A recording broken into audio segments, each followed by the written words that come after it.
That finishes question 42. We move on to question 43 in the name of Deputy Mick Barry. 30 seconds to introduce. So the question is to ask the Minister his views on media plurality here, due to the recent acquisitions of a number of radio stations by international media corporations. Will you make a statement on the matter? Thank you, Deputy Barry. I assume the Deputy is referring to the recent merger which involves the purchase of a number of radio stations. Having received my department's assessment, I determined on the 22nd of September that this merger was not contrary to the public interest in maintaining plurality of the media in the state. Details of the media merger regime, including associated statutory guidelines, are available on my department's website. This assessment process was based upon the Competition and Consumer Protection Act of 2014, which gives me, as Minister for Communications, Climate Action and the Environment, responsibility for assessing proposed media mergers and empowers me as Minister to prevent any merger that is deemed likely to be contrary to the public interest in maintaining plurality of media in the state. An important part of the current regime is the requirement on the Broadcasting Authority of Ireland to prepare every 3 years a report on the ownership and control arrangements of media business in Ireland. In June of this year, I published the first such report, the Report on Ownership and Control of Media Businesses in Ireland 2012 to 2014. In this report, which is available on my department's website, the BAI concludes that there has not been a material reduction in media plurality of the state due to the limited changes in ownership and control in the period 2012 to 2014.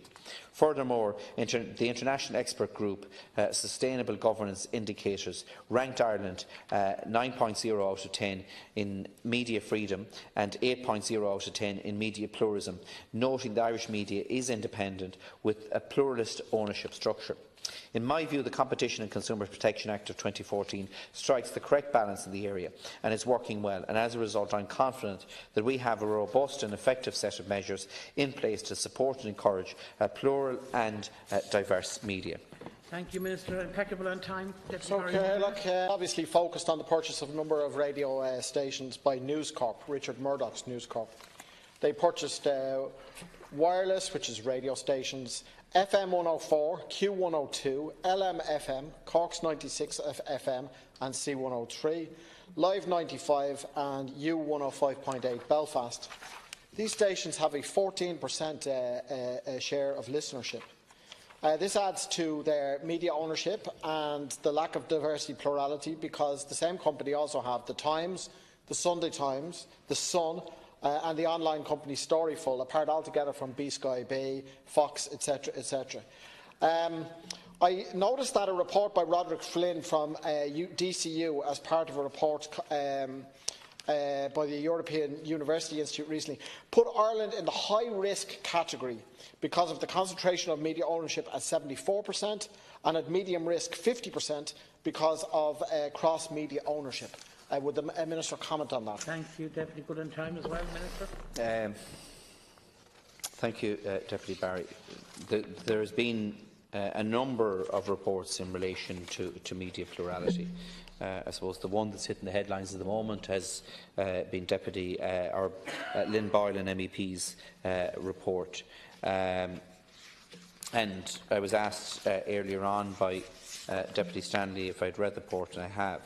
And the report does raise issues in relation to media mergers process, but I must stress that the report itself did not form part of the assessment process with regard to merger cases that have or are currently under consideration. The assessment criteria for media mergers is laid out clearly in legislation and in statutory guidelines.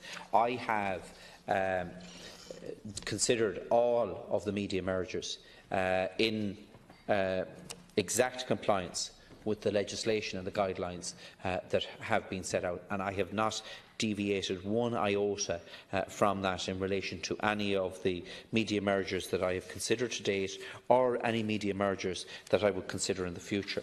And I know that this debate in relation to retrospection was an issue that was debated here in the House when the 2014 legislation went through, and it's about getting a balance. And Deputy Boyd Barrett, beside you there, Deputy Barry, was here in the House during that, and it is about trying to strike a balance, and that's what we're trying to do. Thank you. I'll let you back in. Finally, Deputy Barry.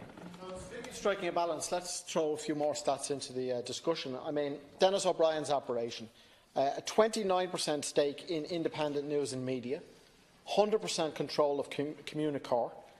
This includes titles such as The Independent, the Irish Independent, The Sunday Independent, The Herald, and 13 local titles. I mean, it has a 45% share of national papers. Top of that, radio stations, Today FM, News Talk, Spin Southwest. They've 21% of listeners, but probably more than 21% of the news agenda because of News Talk being part of the operation. Now, the Broadcasting Authority of Ireland, which reports to the Minister, carried out a report on ownership in Ireland 2012-2014, recommended that anything above a 20% share in a media company was too much and allowed the individual to exert influence over content, management, appointments, etc. Across Europe, there are laws which limit how much of the media any one company or person can own.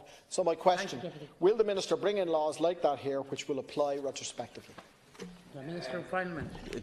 First of all, in relation to retrospection, and this was an issue that was flagged in the report published by Lynn Boylan, and that report in itself recognises that it's an extremely difficult area in relation to issues of property rights, market effects, procedural fairness and freedom of expression considerations. And that was the caveats that were put on in relation to retrospection.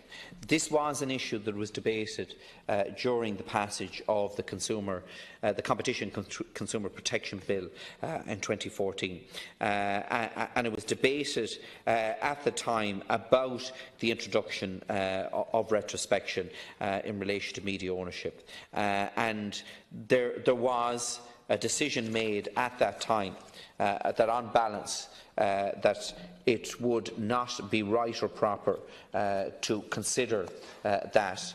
And in relation to the threshold issue, this was raised at committee stage during the debate, but setting a specific threshold can be fraught with risk. But can I say that, look, the only responsibility I have in relation to this is to look at media plurality.